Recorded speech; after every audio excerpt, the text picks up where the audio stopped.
நிறைய குழந்தைங்க பார்த்தீங்கன்னா மொபைல் ஃபோன்ல கேம் விளாடுறது, ரீல்ஸ் பார்க்கறது, சின்ன சின்ன வீடியோஸ் பார்க்கறது எல்லாமே மொபைலை பயன்படுத்திக்கிட்டு இருக்காங்க. இன்க்ளூட் பேரண்ட்ஸும் பார்த்தீங்கன்னா சாப்பாடு ஊட்டுறது முதற்கொண்டு எல்லாத்துக்குமே பார்த்தீங்கன்னா சின்ன பிள்ளைங்களுக்கு கொடுக்குறப்போ மொபைல் ஃபோனை கையில் கொடுத்துட்டு அந்த ஒர்க்கே பாருங்க. ஏன்னா சின்ன பிள்ளைங்க ரொம்ப ரொம்ப அழுகுது, அதுக்காக ஃபோனை கையில் கொடுத்துட்டு ஒரு 1 ஹவர் ஒர்க் பண்ணுறது, இந்த மாதிரிலாம் பண்ணிட்டு இருக்காங்க.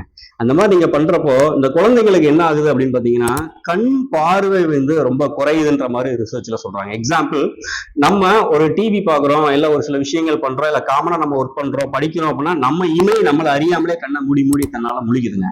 அது என்ன பண்ணுதுன்னா அந்த இமை வந்து உள்ள கண்ணை வந்து நல்லா ப்ராப்பரா வாஷ் பண்ணிட்டு வருது. அதான் ப்ராப்பரான மெத்தட். ஆனா ஒரு டிவி பாக்குறப்போ, ஒரு மொபைல் போன் பாக்குறப்ப பாத்தீங்கன்னா கண் அப்படி முழிச்சிட்டு இமையை மூடவே மாட்டோம், அப்படியே பார்த்துட்டே இருக்கும். அதனால கண்ணுல வந்து நிறைய பாதிப்புகள் ஏற்படுறதா ரிசர்ச் சொல்றாங்க. அதே மாதிரி ஸோ செல்கள், உடல்ல இருக்கக்கூடிய செல்களும் நிறைய பாதிப்பு பயன்படுத்துது. நம்ம செல்போன் யூஸ் பண்றதுனால செல்கள் குழந்தைகளுக்குமே பாதிக்கின்ற மாதிரி நிறைய ரிசர்ச் சொல்றாங்க.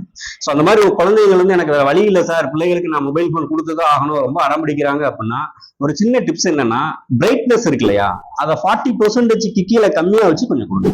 அப்படி கொடுத்தீங்கன்னா பிரைட்னஸ் ரொம்ப வராது, நீங்க குழந்தைகளுக்கு வந்து கண் பார்வை அதிகமா பாதிப்பு இருக்காது. ட்ரை பண்ணி பாருங்க. தேங்க்யூ.